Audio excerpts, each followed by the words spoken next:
Assalamu alaikum students. Today our topic is biological method. This topic is from chapter number 2 of biology book of 9th class.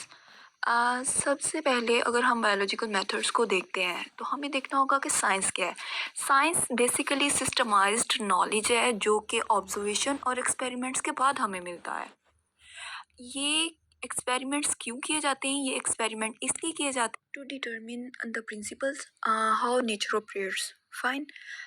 अब अगर हम अपने biological method की तरफ चलते हैं कि बायोलॉजिकल मेथड्स एक्चुअली हैं क्या, तो बायोलॉजिकल मेथड्स जो है ना वो बायोलॉजिकल जो प्रॉब्लम्स हैं उनका सोल्यूशन है। ठीक है। साइंटिफिक बेसिकली ये साइंटिफिक मेथड्स हैं जो क्या है कि डिफरेंट रिसर्च मेथड्स हैं जिनके थ्रू डिफरेंट बायोलॉजिकल प्रॉब्लम्स का इन्वेस्टिगेट करके उनका सोल्यूशन निकाला जाता है। ठीक है। अब ये almost 500 years ago scientific research का पार्ट है। लाइक गैलीलियो एक्सपेरिमेंट्स स्टार्ट हुए थे in 1590s to till now. ये बायोलॉजिकल मेथड्स जो हैं different fields like medicine, ecology, technology में बेसिक रोल प्ले कर रहे हैं। तो अब अगर हम नेक्स्ट देखें कि इन बायोलॉजिकल प्रॉब्लम्स जो हैं इनके बेसिकली डिफरेंट स्टेप्स हैं। ठीक है। ये जो फर्स्ट स्टेप है वो है recognition of biological problem, then observation, then hypothesis formulation, deduction, experimentation, summarization of results and the reporting of result. अब वन बाय वन इन स्टेप्स को हम देखते हैं कि ये स्टेप्स किस तरह परफॉर्म किए जाते हैं।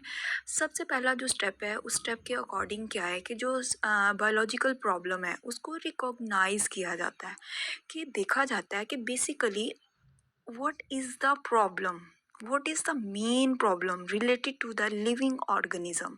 डिफरेंट क्वेश्चंस अराइज होते हैं जो इंसानी दिमाग में, इंसानी अक्लो शौर के अकॉर्डिंग दिमाग में आते हैं कि ये अगर ऐसा हुआ तो क्यों हुआ, ऐसा होना चाहिए था, नहीं होना चाहिए था। मीन के डिफरेंट क्वेश्चंस अराइज हो रहे होते हैं। तो ये चाहे क्वेश्चन जो साइंटिस्ट के खुद के दिमाग में भी आ सकते हैं, वो किसी और के माइंड में भी आ सकते हैं, कोई भी अक्ल शौर रखने वाला इंसान ये क्वेश्चन उठा सकता है। This is the first step. Then second step is observation. Observation is related to 5 senses. ठीक है। 5 सेंसेस मीन इंसान की जो 5 अल्लाह ताला ने 5 जो हिस्से अता किए गई हैं, मीन उसकी vision, hearing, smell, taste and touch. इन 5 सेंसेस को यूज़ करके वो अपने इर्द गिर्द जो चीज़ें हो रही हैं, जो डिफरेंट वाक़यात रोनुमा हो रहे हैं, उनको ऑब्ज़र्व करता है। ऑब्जर्वेशन ही उसका सेकंड स्टेप है।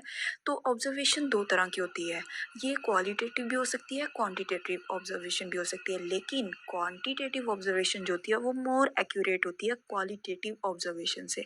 अब ये क्यों होती है? क्योंकि इसमें क्या होता है कि जो क्वांटिटेटिव ऑब्जर्वेशन है वो इनवेरिएबल और मेजरेबल होती है दैन क्वालिटेटिव वंस। लाइक अगर हम एग्जांपल में उसकी देखें, जो क्वालिटेटिव ऑब्जर्वेशन है उसमें क्या होता है कि जस्ट ये बताई जाती है कि ये इसकी प्रॉपर्टी है, मीन उसकी क्वालिटी को जस्ट एक्सप्लेन किया जा सकता है।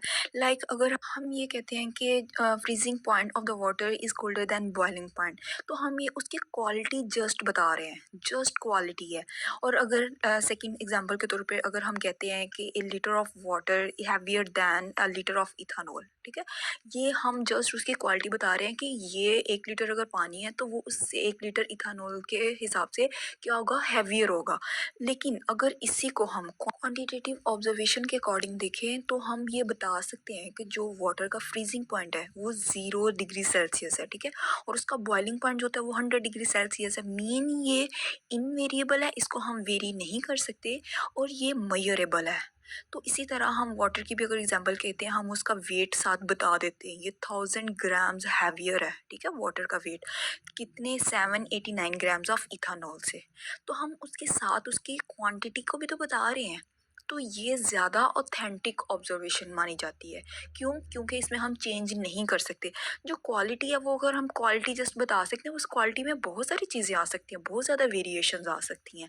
तो इस तरह हम इसको ज़्यादा ऑथेंटिक मानते हैं as compare to the qualitative observation. अच्छा जी, next step is formulation of hypothesis. इसके नाम से ही हमें पता चल रहा है कि एक हाइपोथेसिस बनाया जा रहा है, उसको एक फॉर्मुलेशन दी जा रही है फॉर्म। तो ऑब्जर्वेशन जो ऑब्जर्व की गई हैं, ठीक है, वो क्या है कि उनको हम साइंटिफिक ऑब्जर्वेशन तो नहीं कह सकते भाई। साइंटिफिक ऑब्जर्वेशन उसको टाइटल देने के लिए भी एक पूरे प्रोसेस से गुजरना पड़ेगा उसको, ठीक है। अब ये ऑब्जर्वेशन को क्या किया जाता है, ऑर्गेनाइज किया जाता है उनके उनसे रिलेटेड क्वेश्चंस के अकॉर्डिंग। अब जो बायोलॉजिस्ट हैं वो अपनी जो ऑब्जर्वेशंस हैं उनको एक डाटा फॉर्म की सूरत में ऑर्गेनाइज करते हैं, ठीक है। उस डाटा फॉर्म की और उसके अलावा उससे रिलेटेड अपनी ऑब्जर्वेशन से रिलेटेड एक स्टेटमेंट देते हैं। क्यों देते हैं वो, इसलिए ताकि जो बायोलॉजिकल प्रॉब्लम्स को वो स्टडी कर रहे हैं उनके लिए एक आंसर रेडी हो जाए, मतलब in the form of statement वो इनका आंसर होता है उस ऑब्जर्वेशन, उन प्रॉब्लम से रिलेटेड जो उनकी ऑब्जर्वेशंस है वो, ठीक है। जी, अब नेक्स्ट स्टेप है डिडक्शन। अब जिस डिडक्शन स्टेप में क्या होता है कि बायोलॉजिस्ट जो होते हैं, जो हाइपोथेसिस दिया गया था उसमें से लॉजिकल कॉन्सिक्वेंसेस निकालते हैं। मेन उसमें से लॉजिकल पॉसिबिलिटीज़ जो इससे हो सकता है, जितनी पॉसिबिलिटीज़ हो सकती हैं रिज़ल्ट में, जो जो पॉसिबल रिज़ल्ट्स हैं वो निकालते हैं। तो इसमें क्या होता है कि अगर उस हाइपोथेसिस को अगर सच मान लिया जाए तो उससे एक्सपेक्टेड रिज़ल्ट्स को सपोज किया जा सकता है। जनरली जो होता है बायोलॉजिकल मेथड्स में जो वर्ड्स यूज़ किए जाते हैं, इफ़ एंड देन, यानी कि अगर ये होगा तो क्या होगा, इसको लॉजिकली देखा जाता है। अब जो फिफ्थ स्टेप है वो है जी एक्सपेरिमेंटेशन। ये मेन बेसिक स्टेप है बायोलॉजिकल प्रॉब्लम्स का कह लें, साइंटिफिक रिसर्च का कह लें, साइंस का कह लें। साइंस एक्सपेरिमेंट्स के बगैर अधूरी है। तो एक्सपेरिमेंट्स किए जाते हैं डिफरेंट, ये देखने के लिए कि आया कि जो हाइपोथेसिस बना था वो ट्रू है या नहीं है, ठीक है। अच्छा जी, तो अब अगर ये एक्सपेरिमेंट्स के जो रिजल्ट्स हैं, जो डिडक्शन ड्रॉ की गई थी, मीन जो रिजल्ट्स एक्सपेक्ट किए गए थे उसके अकॉर्डिंग अगर ये एक्सपेरिमेंट्स कंप्लीट हो जाएं तो क्या होता है कि हाइपोथेसिस जो होता है वो अप्रूव हो जाता है। अगर उसके रिजल्ट्स उसके अकॉर्डिंग नहीं किए आए जो एक्सपेक्ट किए गए थे, तो क्या होता है कि ये हाइपोथेसिस रिजेक्ट हो जाता है। अब अगर ये रिजल्ट्स नहीं आते, हाइपोथेसिस रिजेक्ट होता है, तो पिछले सारे स्टेप्स जो ऑब्जर्वेशन की गई थी, डिडक्शन की गई थी, हाइपोथेसिस बनाए थे, वो सारे ख़त्म हो जाते हैं, ठीक है, ज़ीरो हो जाते हैं। लेकिन अगर एक्सपेक्टेड रिजल्ट्स मिल जाते हैं तो ये जो फर्दर स्टेप्स हैं उनको परफॉर्म किया जाता है।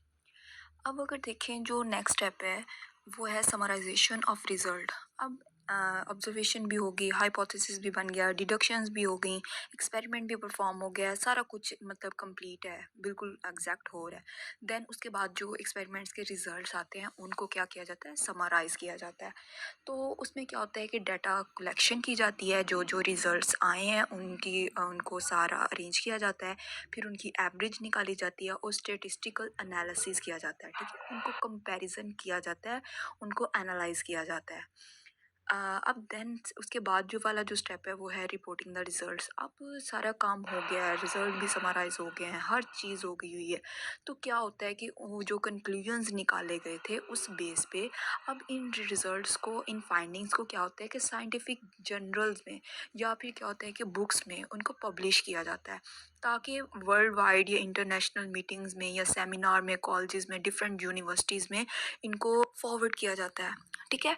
अब जो इसकी रिजल्ट्स की पब्लिशिंग है ना, वो क्या होता है कि ये साइंटिफिक मेथड का ना ये इसेंशियल पार्ट है। इसके बगैर कह लें कि ये मेथड जो होता है कंप्लीट नहीं होता। ये क्यों होता है, इसकी रीज़न क्या है, ताकि ये पब्लिशिंग जो आपके रिजल्ट्स हैं डिफरेंट पार्ट्स में, डिफरेंट लोगों की तरफ, लोगों के पास जा सकें, ताकि वो इसको वेरीफाई कर सकें, मज़ीद इसके ऊपर एक्सपेरिमेंट्स करके इसको जस्टिफाई कर सकें और दूसरी मज़ीद जो प्रॉब्लम्स क्रिएट होती हैं उनको सॉल्व कर सकें। इससे क्या होता है कि जो हाइपोथेसिस दिया गया था, जब वो बार बार उसके ऊपर एक्सपेरिमेंट होते हैं, तो इससे क्या होता है कि बायोलॉजिस्ट का कॉन्फिडेंस बढ़ता है उस हाइपोथेसिस पे, ठीक है। तो इस हाइपोथेसिस को इसके ऊपर फॉर्मुलेशन करके इसको बार बार डिफरेंट वेज में, डिफरेंट लोगों के थ्रू, जब इसके ऊपर डिफरेंट एक्सपेरिमेंट्स होते हैं तो क्या होता है कि इसको थ्योरी का नाम दे दिया जाता है, ठीक है। इसको क्या होता है कि जब अगर वो एक्सपेरिमेंट्स हर जगह पे सक्सेसफुल हो रहे हैं तो क्या होता है कि ये एक इंटरनेशनल लेवल पे क्या होता है कि इसको साइंस की दुनिया में थीरीज का नाम दिया जाता है। अब ये जो थेरीज बनती हैं इनको एज अ चैलेंज लिया जाता है, इनको क्रिटिकली एनालाइज किया जाता है। तो क्या होता है कि इस एनालिसिस के बाद जब ये मतलब इसको डिसप्रूव करने की कोशिश की जाती है, लेकिन अगर ये रिजेक्ट ना हो सके, तो क्या होता है कि कंटिन्यूसली अगर इसके ऊपर एक्सपेरिमेंट्स हो रहे हैं और इसके बावजूद ये सक्सेसफुल है, तो इसको लॉ या प्रिंसिपल का नाम दे दिया जाता है। ठीक है, इसकी लॉ की या प्रिंसिपल की एग्जांपल हार्डी वेनबर्ग लॉ है या मेंडल्स लॉ ऑफ इनहेरिटेंस है। ठीक है, so this is our topic. This is how biological problems are solved by different biological methods. Hope so आपको टॉपिक अच्छे से समझ आ गया होगा। अपना फीडबैक कमेंट सेक्शन में ज़रूर दीजिएगा। अगर आपको वीडियो अच्छी लगे तो like and subscribe our channel. Thank you so much. अल्लाह हाफिज़।